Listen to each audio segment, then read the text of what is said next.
Erin Andrews' $75 million courtroom battle.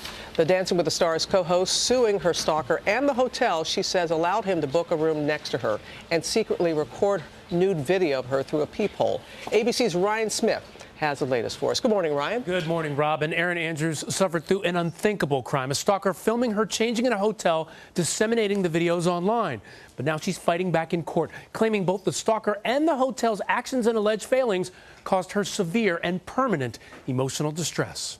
I am happy to report. She's known for reporting from the sidelines I'm Erin Andrews. and as a co-host on ABC's Dancing with the Stars. But this morning, Erin Andrews taking on a very personal challenge, a $75 million courtroom battle against a stalker and a Tennessee Marriott, claiming the hotel made it easy for him to film her in the nude. This is so humiliating to her, and it continues, and it's never going to stop. The TV star fighting back tears in a Nashville court Tuesday as her lawyers described how Michael David Barrett found her room number, telling the jury Barrett called the Marriott of Vanderbilt University with a strange request. I, Michael Barrett, want a room next to Erin Andrews. That's my request. And the hotel did nothing to prevent him from finding the room number, then failed to notice he removed and altered the peephole on her door to do it. He stands there for 4.5 minutes and videos her. But the hotel's lawyers saying Barrett pulled a fast one on them. He deceived, he connived, he stalked. Claiming Barrett's criminal behavior was his responsibility, not theirs. Adding he tried to film Andrews in 3 different hotels over 9 months in 2008, always with the same MO. Picks up the phone, he calls the hotel here.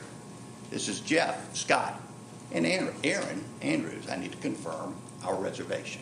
Barrett later posting the videos online, eventually pleading guilty to stalking in 2010 and sentenced to 30 months in prison. But for Andrews, the ordeal shaking her to the core, revealing as a GMA contributor in 2010 her difficulty in coping. I would go through the putting my head down because I felt like everywhere I looked, everybody was looking, even if nobody was looking at me at all. But emerging to be a key advocate in strengthening anti-stalking legislation, even telling Congress in 2010, I had no idea just how serious this crime was until it affected my life. Michael Barrett isn't represented but is expected to testify in the trial. The hotel's franchise owner tells us they look forward to showing that Nashville Marriott acted reasonably and appropriately. And Andrews' attorneys could call witnesses who know her and work with her to talk about the emotional distress that she suffered. The trial is expected to last nearly 2 weeks, Robin. All right, Ryan, thank you. We're going to bring in ABC's chief legal analyst, Dan Abrams, now. We know the stalker already convicted in criminal court. How strong is this civil suit? It's a very strong civil suit against him. But he doesn't have money. So the question is going to be, how strong a case is it against the franchise owner, against the management company, et cetera?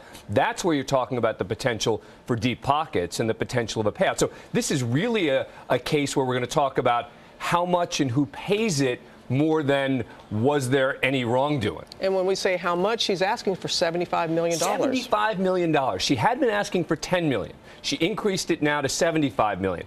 Keep in mind, for context here, on average, most wrongful death cases in civil court pay out $3 to $5 million. So when you're asking for $75 million in a case like this, it's an enormous number.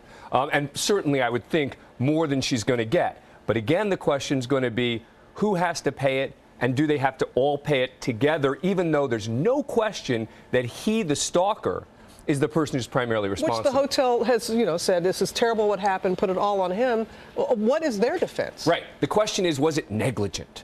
Did they do something? Meaning the defense is, look, he fooled us. He was an insurance executive. He knew how to play the game. He knew how to ask for the right room. Her position is going to be, no. They should never have allowed him to be in that room next to me, and they should have found that peephole a lot earlier. Okay, as Ryan said, a couple more weeks and should know. Absolutely. All right. Thank you, Dan.